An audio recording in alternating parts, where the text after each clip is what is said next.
Okay, I'm Kurt Wise. I'm going to deal with the issue of the post-flood period, post-flood epoch, or Arphaxadian epoch is what I like to call it. Steve has just given a presentation on the post-flood boundary. There's going to be an enormous amount of overlap between the two presentations. It wasn't intended that way, but that's going to be okay. You're going to see a lot of the same slides. We're going to look at, maybe that'll help, because you're probably too much stuff at the same time anyway to get everything. So maybe getting it a second time is a good thing. Not a problem. What Steve did was great. I enjoyed it. And we're going to look at some of the same things from a slightly different perspective, which is he was asking the question, okay, in a given stratigraphic column, a given location, how can you determine where that post-flood boundary is?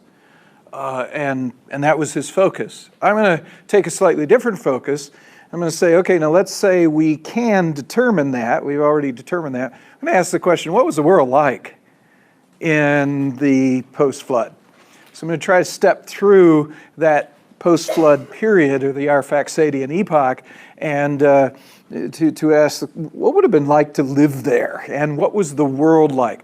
Now, Steve actually referred to a lot of that. You could infer a lot of that from his presentation, but his focus was determining which is flood and which is post-flood.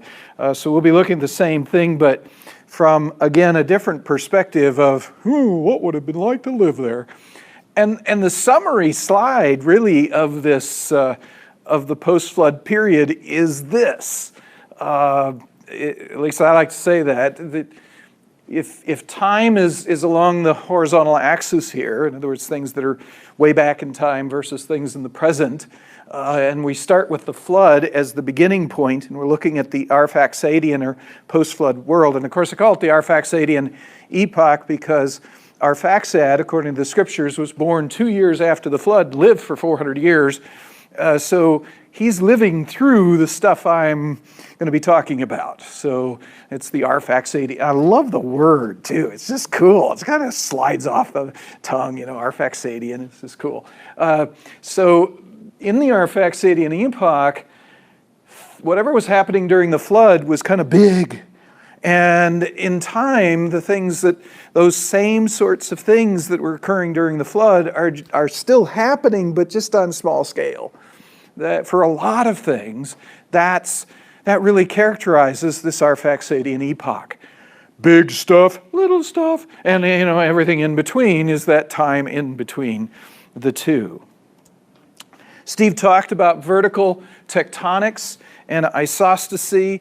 I want to clarify what this is. Isostasy is the simple concept that things want to get to a state of equilibrium if they are out of equilibrium. So let's say you got water and ice cubes floating on the water. If you take your finger and push one of those ice cubes down, and then let it go, the ice cube goes woo, woo, woo, woo, woo, woo, woo. It bobs up and with a very large, quick motion initially, and then slows down in its motion and eventually settles to where it wants to be, as a roommate of mine from New York City used to say. Everything wants to be something. So we're going to anthropomorphose things here. If you push the little ice cube up higher than it wants to be, and you let it go, it bobs back down and eventually comes into its proper location, where the total amount of mass above the center of the Earth is the same at that location as it is every other location. Now, if you did that not in water, but in, let's say, honey, obviously, for one thing, the ice cube would sit higher, but also when you pushed it down and let it go, it would do the same thing, but much slower, right? So it depends on the viscosity of the material, how fast, and that motion is isostasy, that motion of going back to normal. I didn't say that, so I'll clarify that. In honey, something more viscous, isostasy still occurs. It does do the bobbing, but it does it much more slowly. Imagine the earth itself, the mantle of the earth, being very viscous, obviously.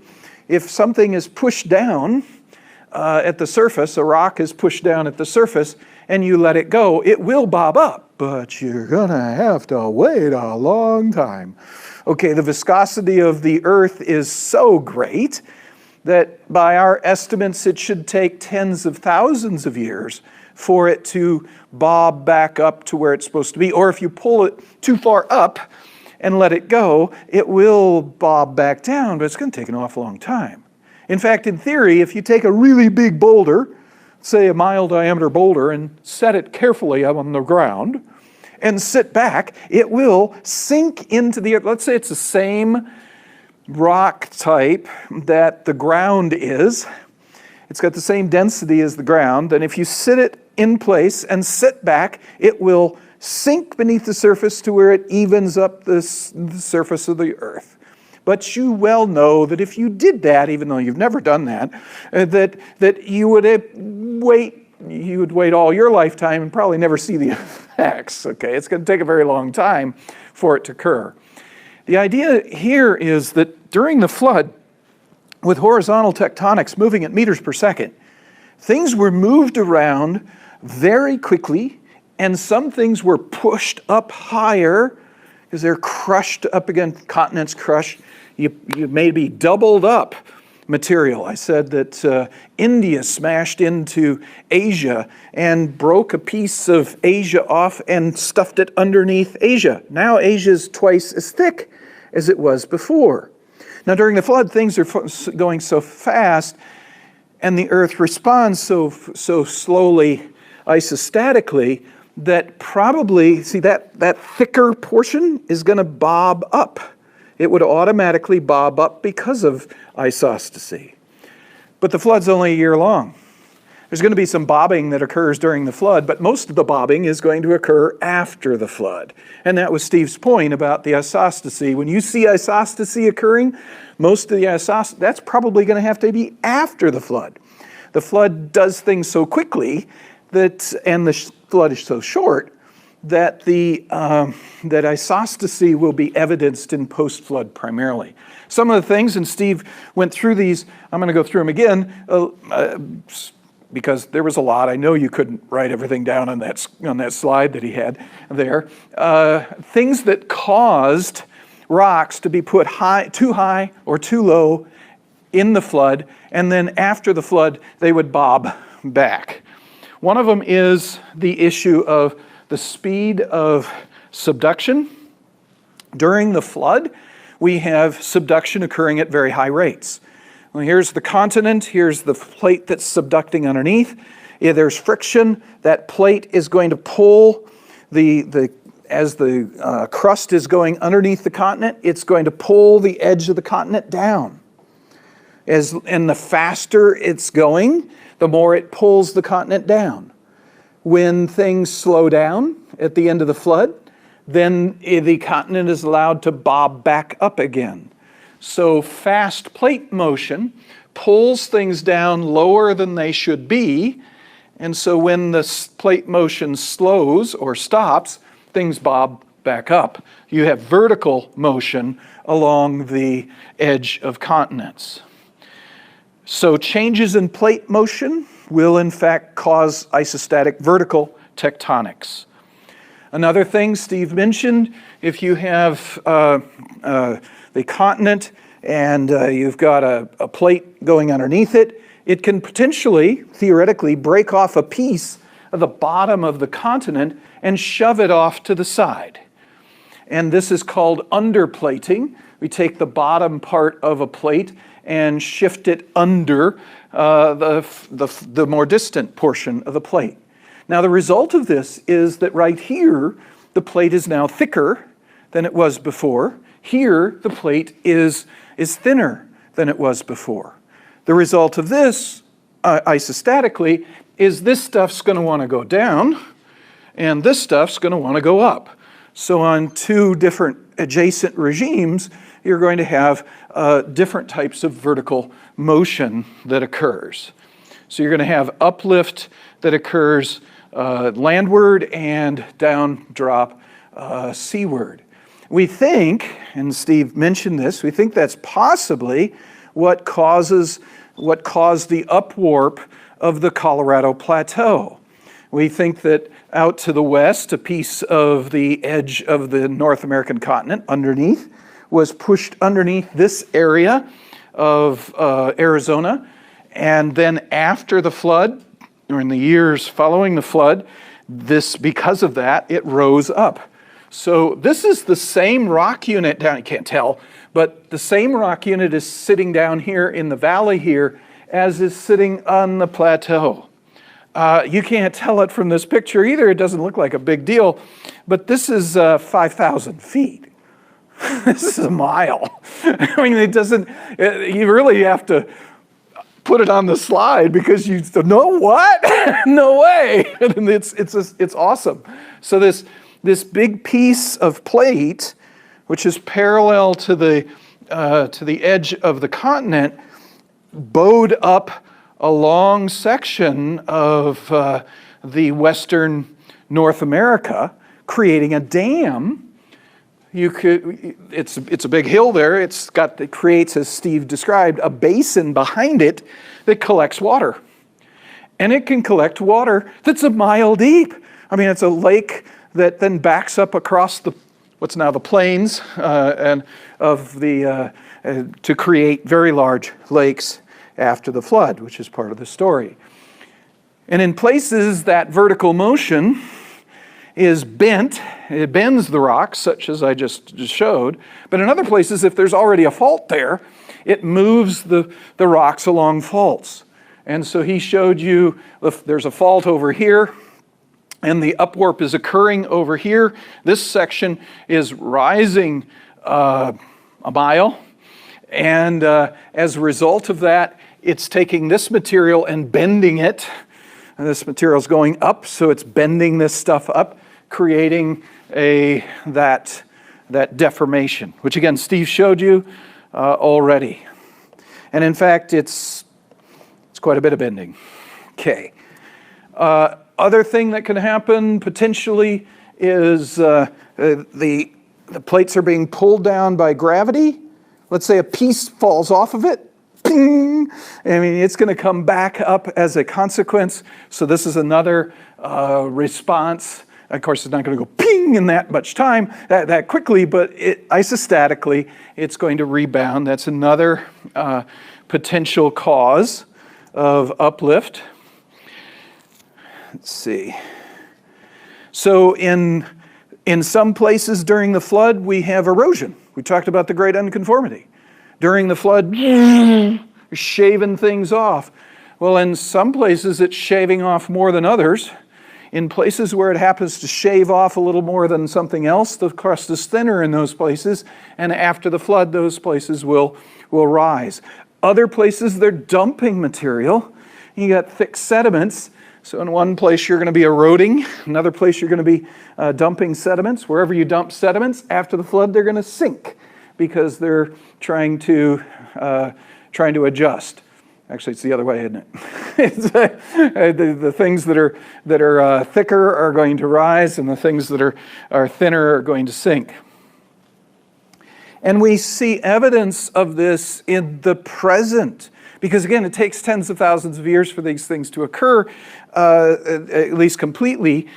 So for example, and Steve mentioned this, that there's a lot of evidence of this in the Rockies. For example, Grand Tetons, you got Jackson Hole here, and the Tetons.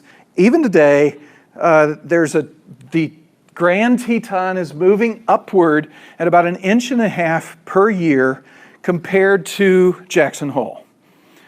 Now, whether Jackson Hole is actually dropping or whether the Teton is actually rising is a different. This is relative to the valley here. The mountain is rising every year.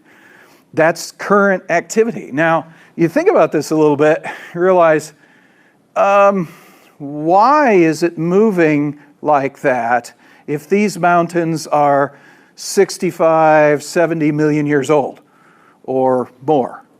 If it only takes a few tens of thousands of years to raise these to get things back into isostatic equilibrium.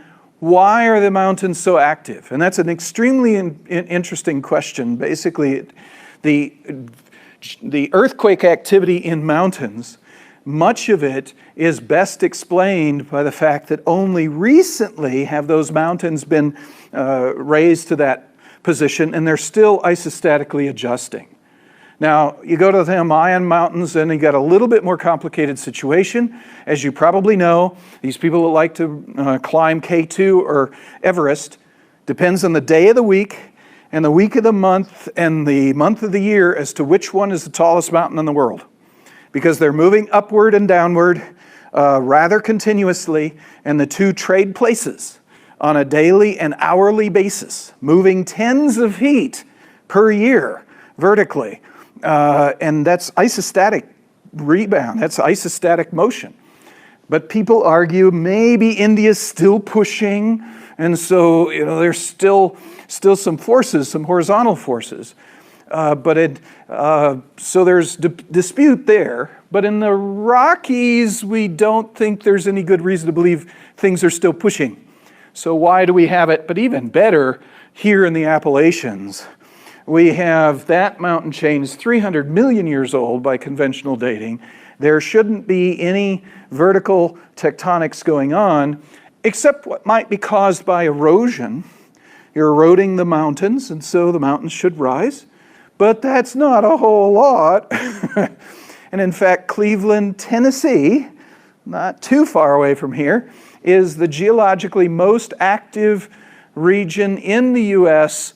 west of the Rockies.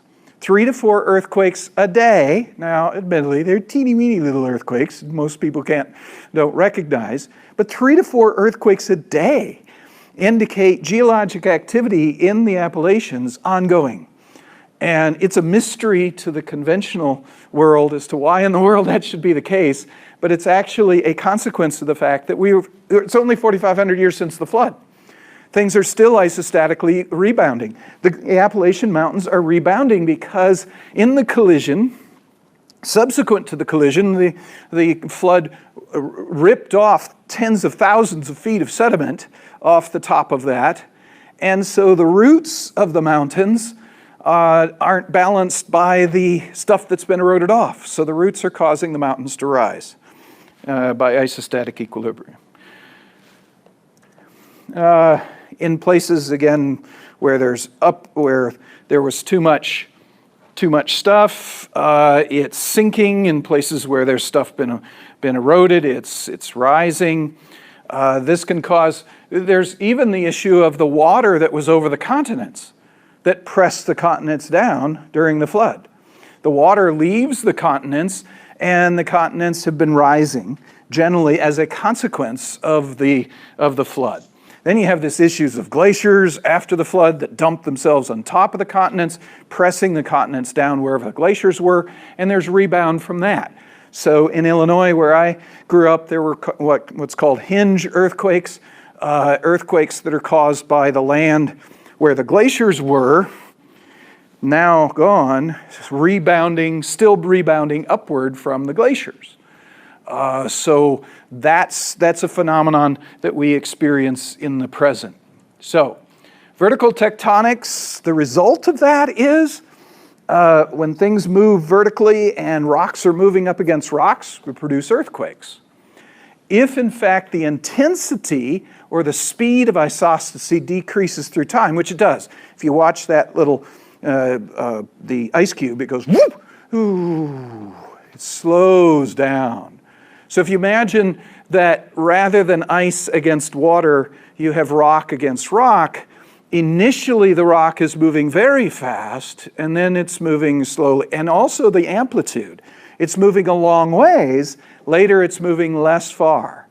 This would suggest that earthquakes should decrease in intensity following the flood. The greatest earthquakes are probably in the flood itself, stands to reason. Isostatic rebound earthquakes aren't as big as these enormous horizontal motion earthquakes of the flood, but the isostatic earthquakes immediately after the flood should be much bigger than those following the flood and subsequent to it.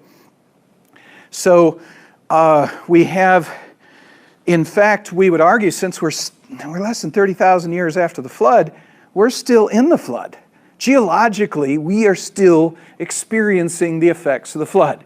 The earthquakes of today are many of them are isostatic responses to the events of the flood. So geologically, we're still in it, which is part of the challenge of determining what's flood and what's post-flood. Because unlike the beginning of the flood, which is like, boom, on the same day, all the fountains of all the great deep across the whole planet were broken up. Yeah, we can probably find that footprint, okay? But what about the footprint of Noah? That footprint that he made coming off the ark, is it likely to be preserved?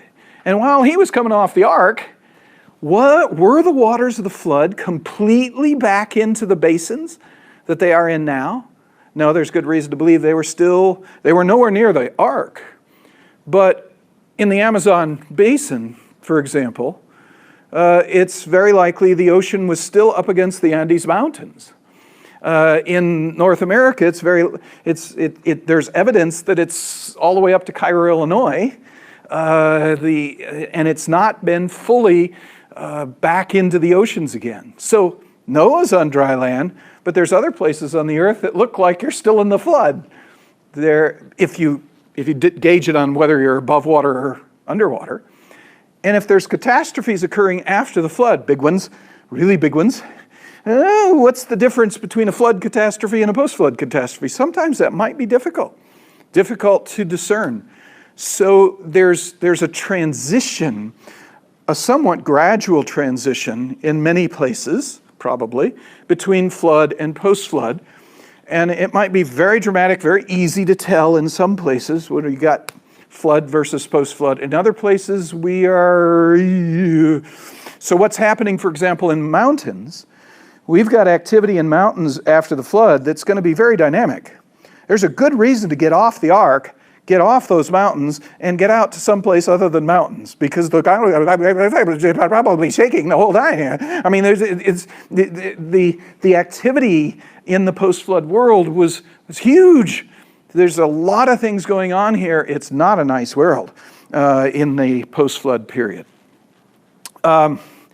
Another issue that comes into play here that Steve didn't talk about, but if you have vertical motion that's occurring very quickly, and if it's happening quickly enough, rocks are going from one pressure to a lower pressure.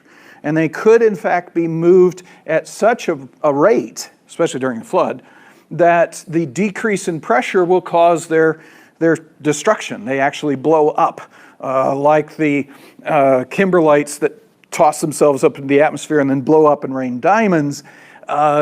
We have material, possibly volcanic material, can get in place so quickly into the crust that it pushes the rocks above them up so quickly, and that they can actually blow the top off of. And so some volcanoes might not be volcanoes in the traditional sense of the word, but they're explosion craters because of rapid emplacement. We also have temperature changes that are going to be happening during you got cold, brittle rock, hot material comes in very quickly. It can fracture and blow up the rock because it's all of a sudden quickly heated. We have volcanoes. Big volcanoes during the flood, mega volcanoes. We decrease the strength, and you saw this in Steve's presentation. Volcanoes are decreasing in strength, decreasing in frequency in the post-flood world. And this is incorrectly labeled.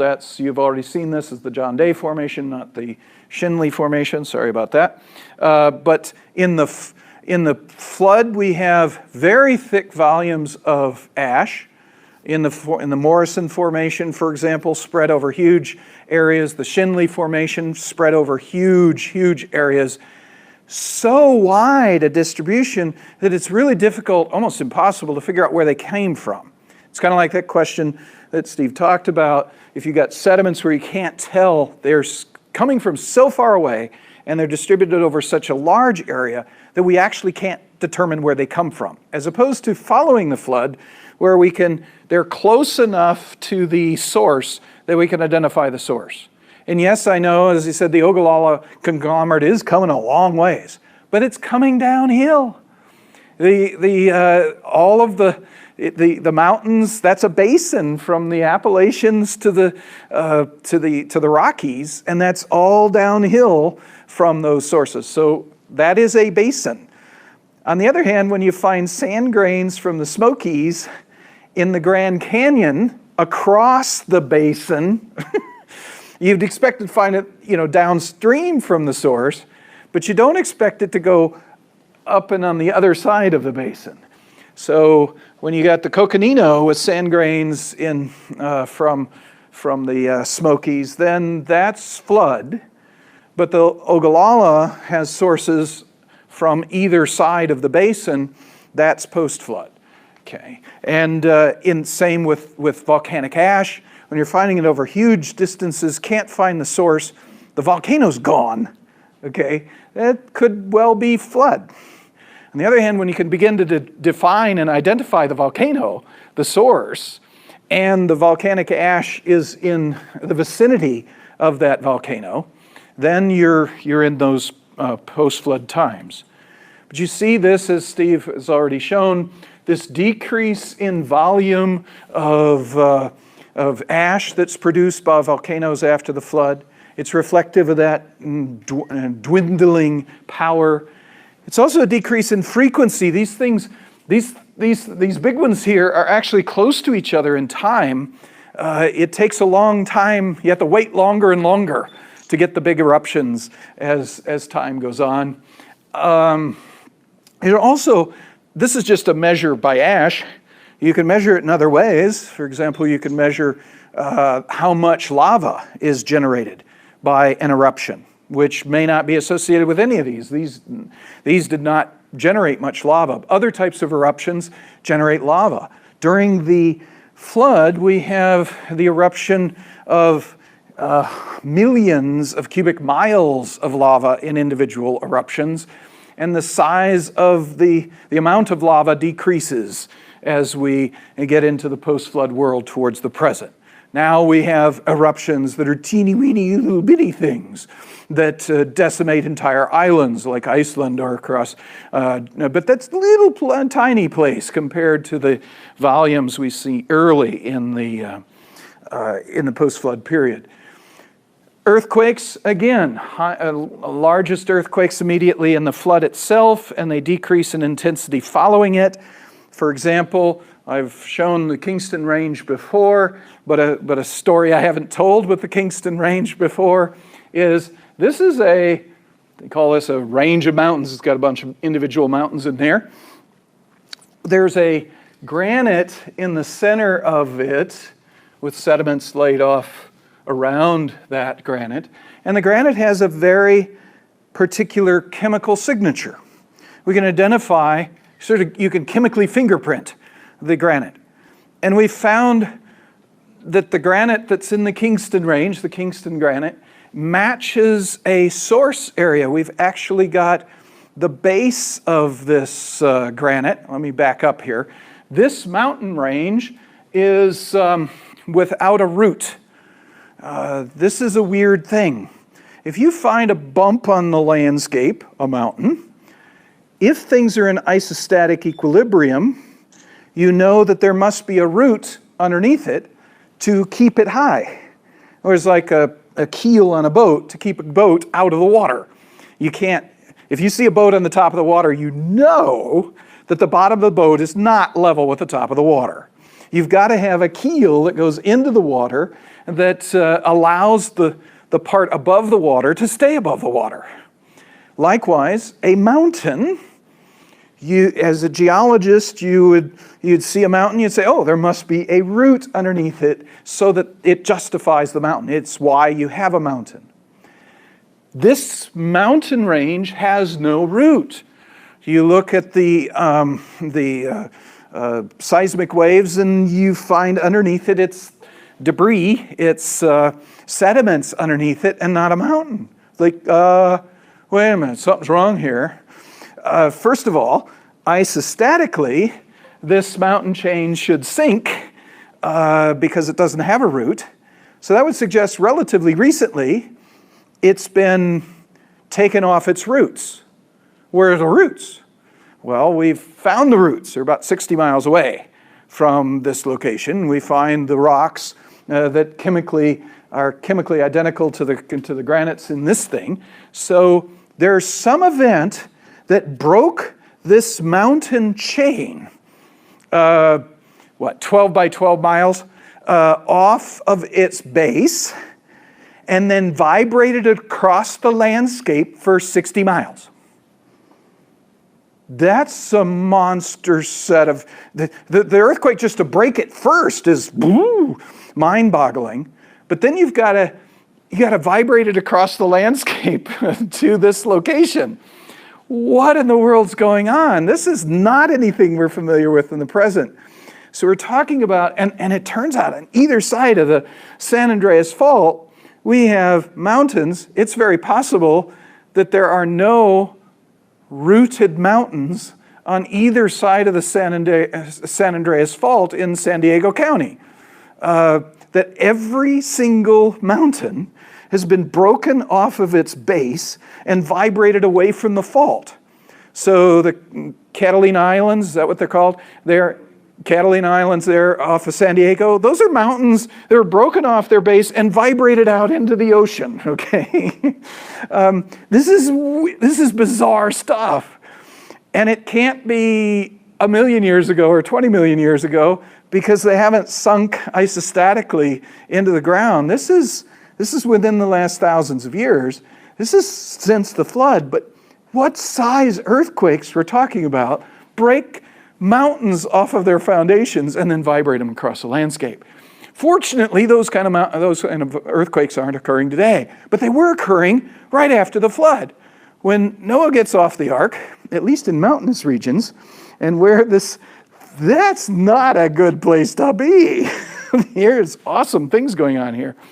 So they hightailed it out of that mountainous region pretty quickly. We can also look at climate. Climatic intensity follows somewhat the same curve. Basically, the biggest storm in Earth history is called a flood, right? I mean, that was one big storm. It was a monster storm. We have itty bitty little teeny weeny little bitty storms today. And again, just kind of roughly, the intensity and the frequency of storms decreases with time. Larry Vardaman has suggested that there was very possibly a very different climatic, really atmospheric circulation going on following the flood. In the present world, for example, we have 3 Hadley cells of convection between the equator and the pole.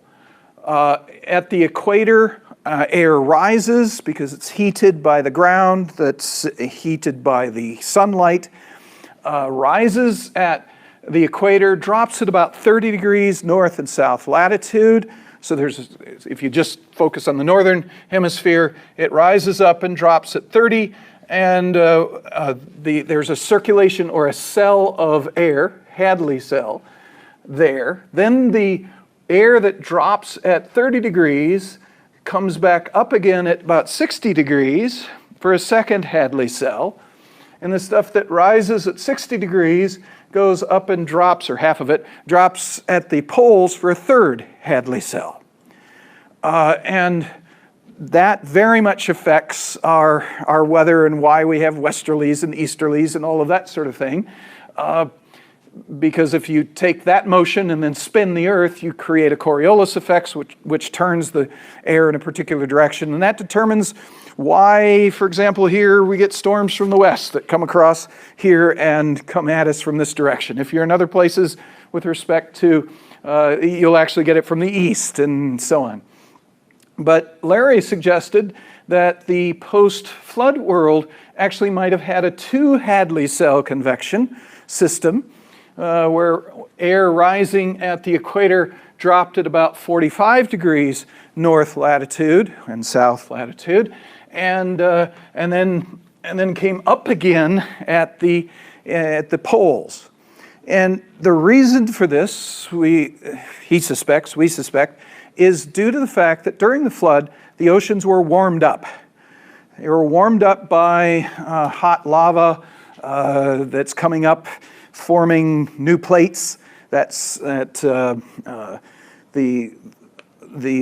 magma from the mantle that's intersecting with the ocean waters is warming the ocean waters. We have evidence in the shells of foraminifera that we find in ocean sediments that the temperature of the ocean may have risen about 20 to 25 degrees centigrade. So the current temperature of the ocean is an average at about 8 degrees centigrade, 4 to 8 degrees centigrade. It's really cold. That's the average temperature. It's only the surface that's swimmable. At depth, the ocean is very cold, probably the same temperature as it was before the flood. And then during the flood, it warmed up to room temperature, 76 degrees Fahrenheit throughout the entire ocean. A humongous amount of heat was in the oceans following the flood. That warm ocean then evaporates into the atmosphere. Evaporation cools the ocean. That's a mechanism for cooling it. But obviously it's going to affect the world's climate. And you're going to have a very warm ocean, for example, on the poles, and it creates, Larry thinks, a very different circulation system, very different storm system than we find in the present Earth. And that it's then late in the post-flood period that you begin forming the third Hadley cell, and that it's in the formation of the third Hadley cell that the oceans have cooled sufficiently and by the way, I throw this in too, the evaporation is going to go up into the atmosphere. It's going to create warm, wet air that moves over the continents. The continents, when the Earth spins so that it's facing away from the sun, the continents cool very quickly into interstellar space. They cool by radiation. The specific heat of water is extremely high, so it holds its heat and it doesn't want to get rid of it. But the rocks of the continents do not hold their heat very well. They release it at night, so the continents are relatively cool. So the air from over the oceans by evaporation full of water move in over the continents. The continents being cool the water causes great precipitation. We think the precipitation rates following the flood they're huge, maybe 100 times what the current precipitation rate is on the continents. Enormous precipitation rates.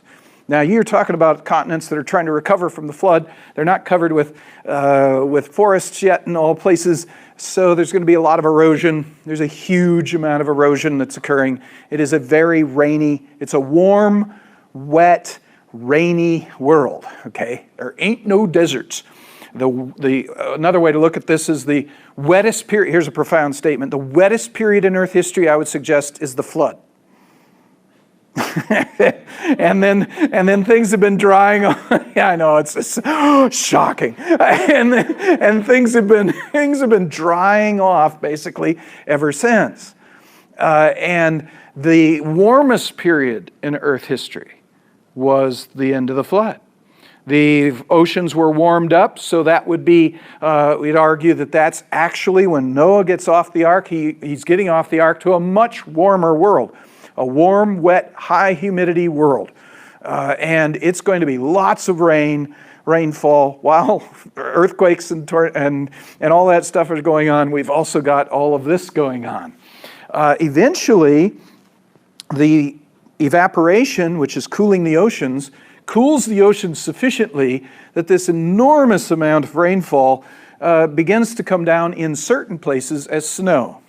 It's coming down so rapidly that it cannot melt. It's just not enough, there's not enough time for it to melt, and it accumulates in two places in particular in the world, besides the high mountains, centered in the Hudson Bay area of North America and Antarctica. It accumulates ultimately as ice. Miles of ice are accumulated in this process, creating a post-flood accumulation of ice, caused, ironically enough, by warm oceans.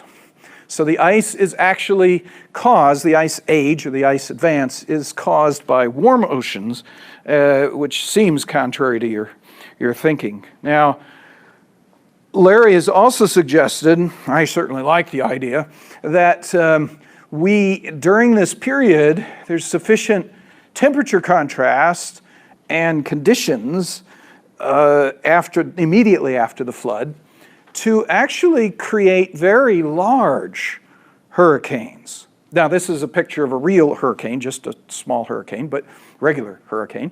But imagine a hurricane that's much bigger. Imagine a hurricane that has Europe over here and North America over here, and it's the entire North Atlantic. And imagine that this hurricane is not only large, but persistent. That in fact it persists, it stays in the same place for a century, 2 centuries. It's a vacuum cleaner of heat. It pulls up heat from the ocean, evaporating stuff. Did you see the beautiful pictures they had after Katrina, Hurricane Katrina, the hurricane's path through the Mediterranean up into the Mediterranean, through the Gulf, up into Louisiana. The surface temperature of the ocean before the hurricane, warm. It was warm surface temperature, and the path of the hurricane shows a cold zone. I mean, it just sucks up the heat from the ocean and cools the surface of the ocean along its path. So this is basically an air conditioning system that is cooling the oceans and it's not a hurricane, it's just too big for that. It's called a hypercane. And we suggest possibly that there were 2 hypercanes set up on the planet, one over the Hudson Bay, one over Antarctica, and it sat there for perhaps a century or 2, first dropping down rain, but eventually it gets cool enough, it drops down snow, which can't melt.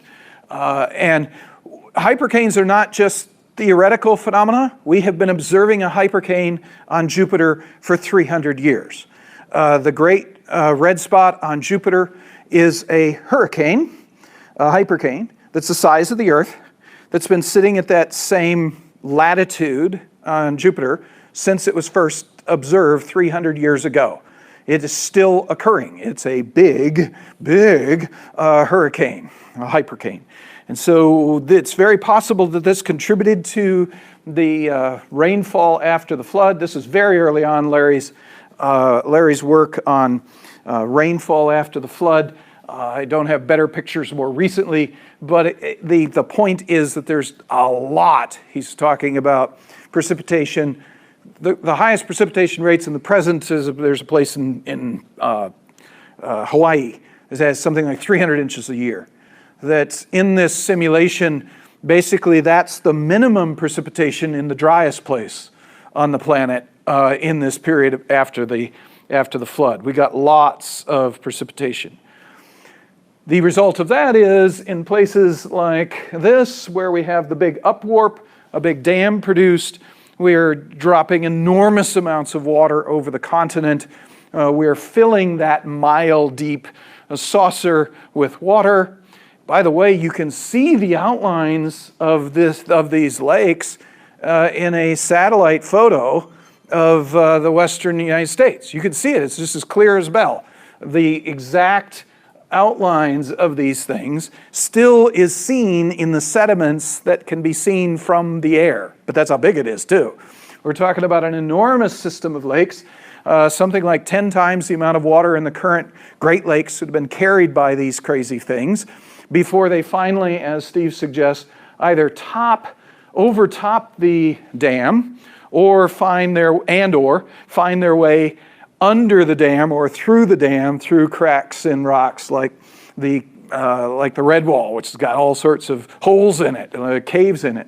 And then once Once all of that volume of water has a way through, it very quickly cuts a canyon in the otherwise flat plateau.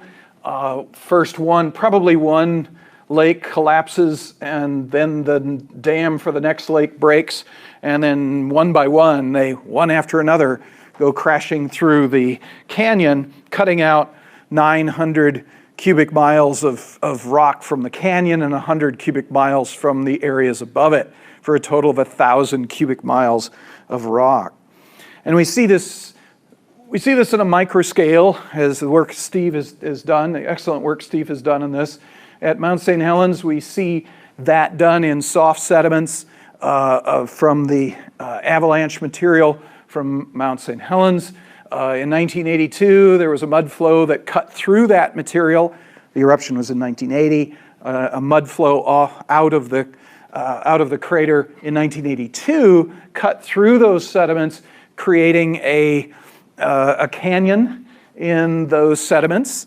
Created it very quickly. Now it was cloudy, you couldn't see the thing. We didn't actually see the canyon form, unfortunately. But it's always cloudy at Mount St. Helens. I mean, it's impossible to find a day just about where it's clear enough that you can see anything.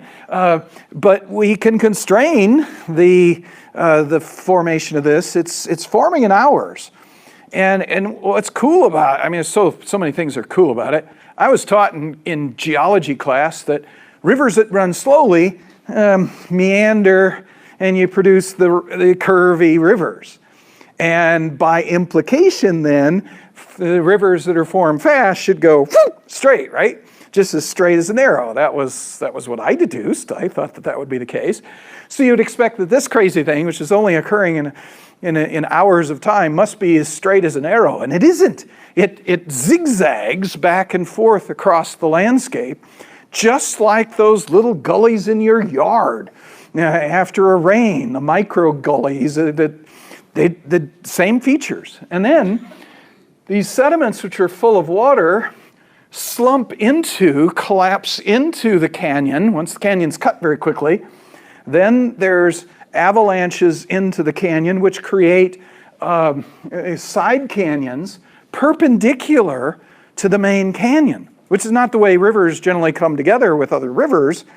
Here's a river canyon with all the side canyons coming in perpendicular to it.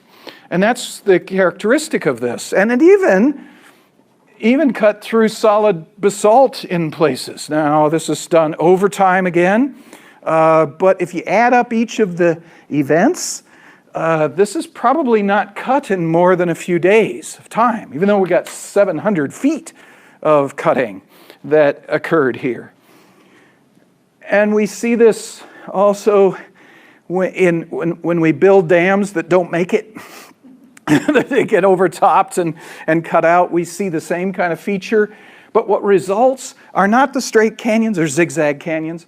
They're perpendicular side canyons, and it can go through rock or sediment. There's some neat things Steve and I have seen out there at Mount St. Helens. I've watched erosion. We got stuck at one place. We were trying to decide whether we should lead these people across this little stream or not. We'd be responsible for their demise if we didn't get back, so we ultimately decided not to. But we debated about it for a while, so we stayed about 45 minutes at this place. And in 45 minutes, I watched a stream carrying boulders cut 8 inches into solid basalt. It was cascading down a lava flow and bouncing off a ledge in that lava flow. Cut 8 inches in 45 minutes. And that rock is hard. I mean, really, really hard. It was an amazing experience. I wish I had time to tell the whole story because it's really, really cool. But it's the effect of these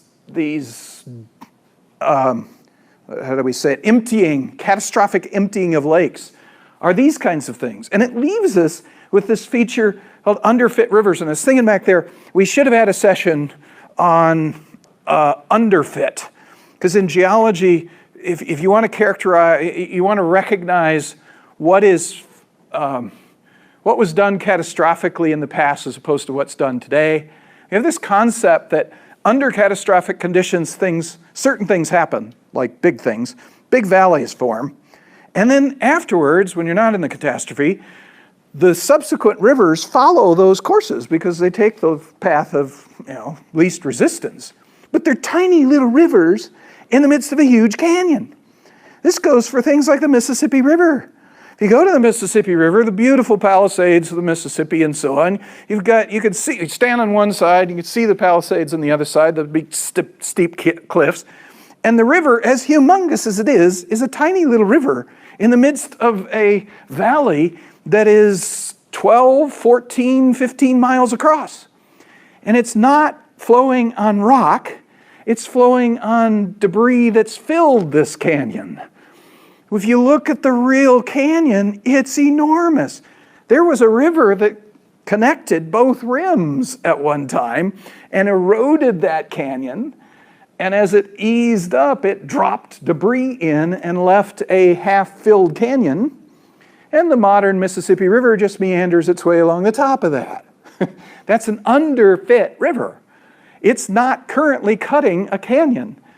It's not even cutting through the mud that is sitting in the midst of the canyon. The same with the Colorado River. It's not cutting into rock vertically. It's in a pile of debris, cutting over pile debris, that something made the canyon in the past that is much bigger than the little guy in the present, leaving us with an underfit river, a river that doesn't fit the canyon. It's too small for it. You've seen this before, Steve's idea about how the Grand Canyon was formed. And look, we have this zigzag pattern. We have side canyons coming in perpendicular to the main canyon. We have all the characteristics that we see with rapidly formed canyons. So we'd suggest, we just talked about Grand Canyon and Palouse River Canyon, and that's cool stuff. We can go further. I would suggest that all the world's canyons were formed catastrophically. They just can't be formed slowly. A slow river over an infinite amount of time cannot make a canyon, I would suggest. Canyons themselves are evidence of catastrophism, unlike what's going on in the present.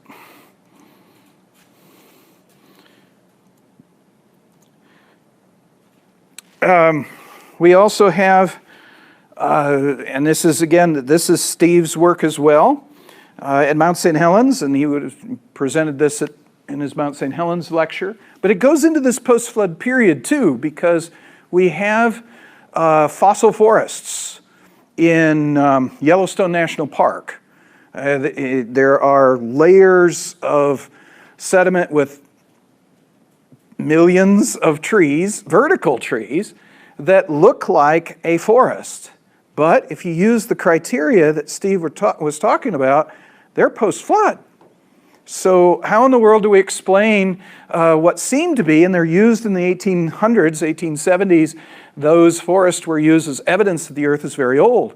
Because you got a layer with vertical trees in it, so you got to have a forest grow, and then the forest has to be destroyed and buried, and then another forest has to grow on top of it, and then that one is destroyed, and so on. And initially they thought there was maybe 10, 12 layers. Some people argue for 70 layers in this deposit in the present. So that's going to take a very long time. You can't do that. Even, I know we have more time post-flood than we have during the flood, but there's only 4,000 years. So how do you explain this? But Steve observed that some of the logs in Spirit Lake after the eruption occurred at Mount St. Helens, and there was a log mat over the lake, that a certain percentage of the logs floated vertically. Most of those that floated vertically did so because they had root balls still on them, and many times having rocks in the root balls. It was denser wood and that sort of thing that caused them to float literally vertically in the same orientation as they grew. And what's cool is when they become waterlogged, they drop down in the same orientation. They drop all the way down to the bottom, maintaining that vertical orientation when they settle on the bottom. Then as sediment comes in and gradually buries them, it will bury them in that vertical position. And I mentioned before the fact that Steve was kind of examining what falls down and laid out a grid, and he comes back and there was a big vertical tree that dropped right down in the middle of his grid. I mean, wow, how could you do better than that? Although it does ruin your grid. There's nothing else you can observe in there because it takes up the whole grid. But nonetheless, it's cool stuff. And a side scan sonar suggested that there were structures on the bottom of Spirit Lake sticking up that cast shadows like vertical trees would. And if the number of shadows correspond with the number of trees and projecting that over the bottom of the lake, there's a density of vertical trees a dozen years after the eruption that is the same density of trees that you find in a living forest. So if you were to carefully drain the lake and kind of look at it, you might say, wow, this must have been a forest that grew right here, and it was buried where it is. But it wasn't. In the eruption, the water from Spirit Lake washed a bunch of trees off of the surrounding slopes, dumped them all together into one lake. They floated around that lake and dropped at different times. They're from different places, and they're allochthonous. They're out of place. They're not where they grew, but they look like they grew there. And there's even more fun. Steve has some great ideas through time. He had a friend that he ran into who could identify the species of trees by smelling them. And these trees have no bark and all of this, the things floating on the lake. And he could cut into it with a hatchet and smell it and look at it, and he knew what species it was. Really cool. Okay, logger like that. And so Steve's idea was to go out and check the log mat that's floating on the lake every few years to see if the species composition of the lake changed with time. So I went out with him once. This is like the stupidest thing I've ever done in my life. We park our cars and we walk into this zone. We have to carry these inflatable rafts, right? You take them down to the lake, and then we got to blow them up. And we find out that every raft has a hole in it, at least one. Some of them have more than one. So as we put the rafts into the water, we've got one, sometimes two people, with their shoes off and sticking one toe in a hole and another finger in a hole. And there's one person trying to keep the holes down. A second person is pumping the air in the raft. A third person is rowing. Okay, and if that wasn't bad enough, you get out to half mile out to the crazy logs floating out there. Here's this guy that takes out a really sharp axe. and it's like, no! I mean, the temperature of the water is 38 degrees. We're going to die before we get to the shore. There's no conceivable way. But that isn't enough. That isn't enough. You're doing this all this way, looking at a smoking gun, a smoking cannon, a smoking explosion. In fact, there's a lava dome up there. It's not the first lava dome. There's been a series of lava domes that have blown up and come where? Here. And this is, what are you so stupid? But anyway, so, and Steve didn't do this once. I just did this once. Never again am I going to do this again. It was cool, but it was like, and so he gives a talk at the Geological Society of America meeting. So he's got this data over the years, and it turns out that certain species fall out more quickly than others. Some species just keep floating. There's one species, the Douglas fir, it's still floating there. Everything else is dropped down. But what that leaves us in the bottom of the lake, if you think about it, is certain species fell out first. They're deeper buried. Then other species fall out later. They're not as deeply buried. And then there's the trees that are still there, floating and dropping down. They're on top. Ironically enough, the terminal climax forest tree species is the one that's still floating. So this looks like ecological zonation.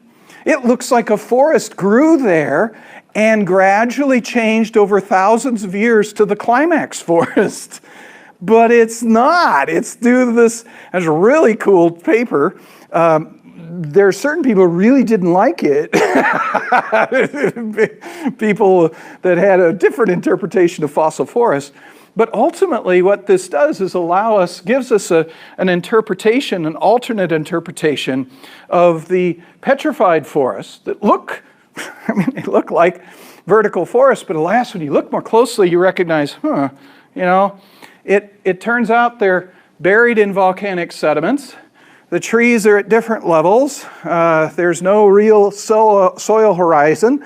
The root ball of one tree is right next to, at a different level as the root ball of the tree next to it. The trunks are broken off the same way that the logs are broken off at Mount St. Helens. Roots can sometimes be followed for some distance, but then they end in a broken condition. They don't just kind of like rot away kind of thing. And there's all sorts of evidence here that indicates it was formed in very large lakes after the flood with volcanic eruptions, humongous volcanic eruptions, humongous lakes that in fact created floating logs that drop down in the same way that we see at Spirit Lake. You've got mechanisms for rapid delta formation. Steve talked about that, so I won't. But we see this at Mount St. Helens. The enormous deltas were formed very quickly in that period of time. Let's see. I'm going to skip through this because I'm going to get to the question that we eventually have desertification. It dries sufficiently to create deserts. We change to a 3 Hadley cell convection system. We actually have dry air coming down at 20 degrees north and south latitude, creating deserts. So that then we can explain such things as older structures in Egypt are water eroded. The Sphinx is carved out of sandstone and is eroded, has evidence of having been formed under high rainfall conditions.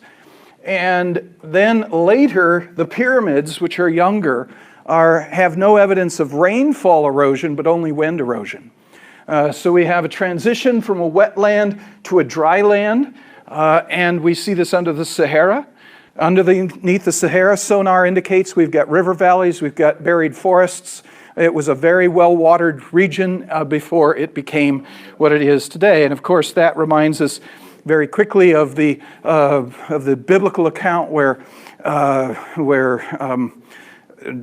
Lot is given a choice of where to go, and he decides to go into the plain of the Jordan, which was well watered in those days. It's the Dead Sea. Okay, it's completely dry in the present. It was well watered in his day. It is not well watered now because of desertification that's occurred in between those two. And even the description of Canaan as a land flowing with milk and honey, that's not what the land is like today. Okay, it's not that way. There's a decrease in temperature through time. We see this evidenced in the foraminiferal shells that I talked about. The ocean temperatures are dropping 20-25 degrees centigrade. We've got I've already talked about the mechanism of glaciation that occurred at this time. Also, when the glaciers then, when this system that's driving the glaciers, when it's stacking up the ice, stops, at this point, the glaciers melt back rather catastrophically, rather rapidly. You've got huge volumes of glaciers that disappear, or better yet, change into water and spew their water out over the landscape, creating more canyons and so on and so forth. And if it weren't for one weird thing, I would suggest, they would have all melted away. And it would have been a very different, we wouldn't have had an Earth with ice, except for one thing. We have an Arctic Ocean. We have an ocean, or the on the other side of the Earth, we have a continent on the pole. But in the northern hemisphere, we have an ocean over the Arctic. When the glaciers melted over Canada, the water flowed over the Arctic Ocean. And it's fresh water because it's not ocean water because the glaciers are freshwater. So a freshwater lens floated over the Arctic Ocean and froze. If it had been land, it would have flowed off over a warmer ocean and it would have remained water. It wouldn't have frozen. But once it froze, it now had a reflective surface and it reflects sunlight into space, and it stopped the melting and kept the Earth for a while cooler and maintained the glaciers in Antarctica and Greenland for a while. Now that polar ocean is melting, and as it does, it's replacing reflective, highly reflective ice with dark, heat-absorbing water, and that's going to accelerate the melting, and it's going to cause a catastrophic, I would suggest, in creationist terms, we'd say it's going to be catastrophic. It's probably going to be dozens of years at most, not centuries, where it melts all the ice in Greenland and Antarctica and completes that process that it started at one point. During the same period of time, we have, give myself 4 minutes, we've got animals and plants refilling the earth. We have organisms that are diversifying within created kinds. We know from the hybrids of camels and from other sources that the entire camel family is one Brahman, one created kind. And so we've roughly the level of the family, or in the mammals probably higher superfamily, is where most of the Brahmans are. So the modern species that you have in mammals, you're talking about a little over 100, maybe 110 species per family. All that diversification is occurring after the flood. And we have the crown groups, like lions and camels, that are some of the last things to speciate, are found in the biblical account very soon, within 200 years of the flood. And so it would suggest that most of the diversification of species occurs within 200 years of the flood. Now, if you think about what that means that in his early days, when Abraham was a youngster, every time he flipped the tent flap open, he would see a new species that wasn't there the day before. The speciation rate would have been huge. You're producing lots of organisms and they're speciating at an enormous rate. And we have evidence that species made it around the world to Wyoming from the ark within 10 years of the flood. They very quickly moved across the world while this diversification was occurring. I'll skip through this. We've got horses that actually change from and this is piles of sediment in this order, they change from a browsing animal that's eating plants under high water, high rainfall conditions to a grazing animal that's eating grass. You can't, if you're designed to eat the plants of the woods, you cannot eat grass. If you eat grass, you will destroy your teeth. Your teeth will wear out because there's silica particles in grass that destroy teeth. You need a special kind of tooth, a hypsodont tooth, to do that.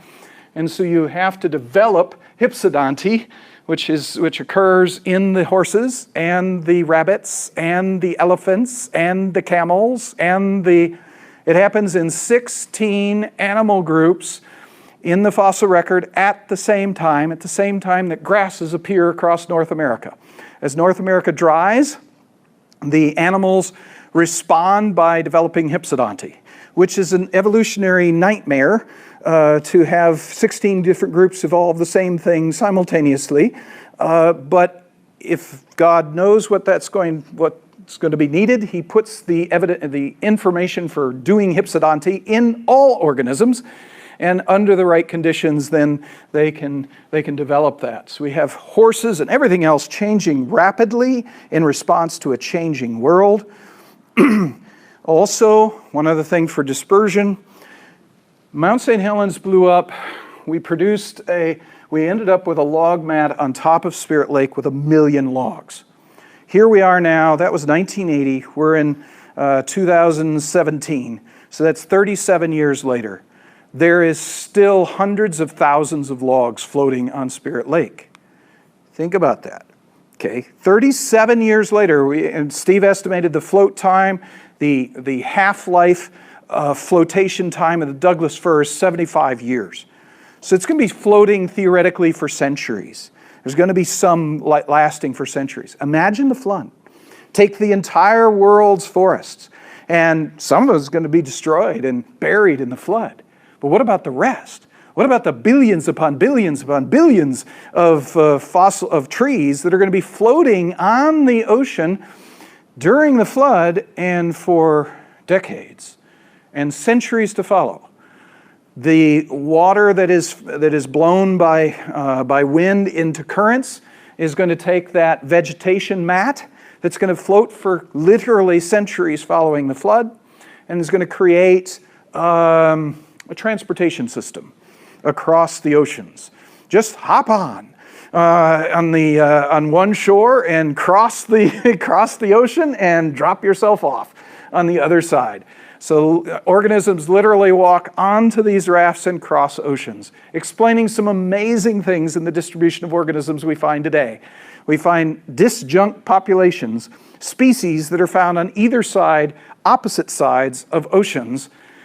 They're the same species. How in the world did they get there? You can't explain it by plate tectonics. You can't explain it by any other mechanism. But they're right across the ocean on a current. Even a current, a modern current goes between the two. My favorite example, as the last one, is we got the big tortoises in the islands of Aldabra and the Galapagos, the biggest tortoises in the world. They are in the genus Giacchiloni. And you look at all the Giacchiloni turtles in the world, almost all of them are in South America. So that seems to be the source of the Giacchiloni tortoises. There's a current that leaves South America going to the west that goes right through the Galapagos Islands, goes across the ocean, slips in through the Indonesian islands into the Indian Ocean, splits in front of Madagascar and goes through the Aldabra island chain. Downstream from South America are these two islands. Now, logs, imagine logs. What's the optimal organism for riding logs? What size would be optimal if you want to ride a log? I'd suggest you either really small and crawl into little holes in the log, and it doesn't matter what the log does, that's probably okay. Or another second optimal size would be if you were just big enough to hold two logs together. And that would be a good way. Now, if you could only, though, just fit on one log, you would be, how long can you walk a log as it's spinning before you get pulled under and get ground up against the next log? I would say the optimal size tortoise for getting off South America is the Aldabra and the size tortoise we find in Galapagos and Aldabra. The smaller tortoises would be left behind. Also, if you were an elephant, kind of a bad size, you're too big for two logs. But a dwarf elephant would be just the right size to hold two logs together. This would explain insular gigantism and insular dwarfism, the phenomenon in the world today where in groups of organisms that tend to be small, the giants are found in islands. And in groups of organisms that tend to be large, the dwarfs are found on islands. And it actually is explained by this mechanism of rafting as the primary mechanism by which organisms crossed oceans following the flood. So that's where I'm going to stop it because we're supposed to end it.